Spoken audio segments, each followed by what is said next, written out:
for the longest time, even when I was a young man, Norman, even as a student in high school, there's only one person in the Kenyan political leadership that I always loved to one day meet. It was President Mwai Kibaki. But because we have been told quite some exciting stuff by the panelists, Mzee Munyao, and now Ambassador Mudaura,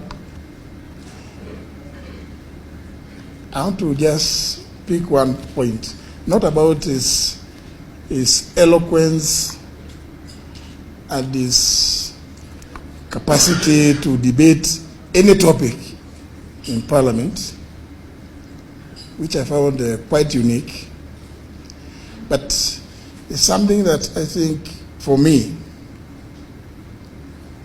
I emulate from President Mwai Kibaki. We've talked about the many gifts that he has left this country. Talked about Vision 2030. And my worry is just that as it comes to an end, we may get into some darkness. His Excellency Rigathi has always been telling people that whenever it gets very dark, it's just about dawn. You're just about to get to some light. But I fear for the country if it gets too dark.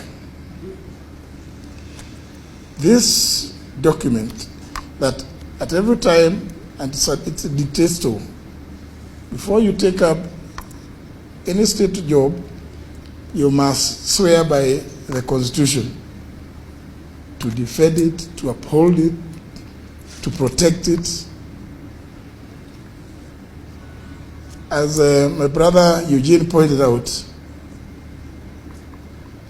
has dedicated the whole chapter 6.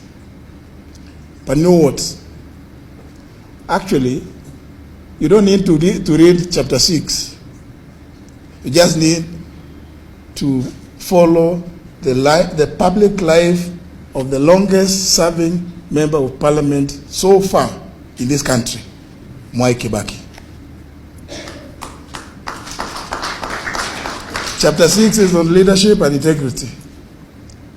How it is that somebody could have been in public life, in politics, that long, and to date, you don't hear anybody saying, oh, they planned this, they planned Thika Highway, but in the process of planning Thika Highway, there was this which was supposed to sort out some things. This, for me, is extremely important. Even as we read that chapter 6 on leadership and integrity. We've been told about ICT. How I wish we all in leadership could borrow a leaf that when we come up with projects, public projects, we don't do so because we have hidden private interests in there. Because virtually everything we do these days, as you go through the documents, you come to realize, oh, there's something here which is not very clear. How is it that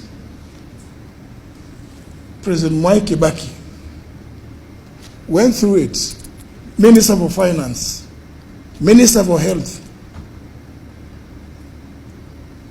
Assistant Minister, but you can't hear. And in those very critical dockets, to date you cannot see or hear what we hear today. So, ladies and gentlemen, brothers and sisters, whether you read chapter 6, read about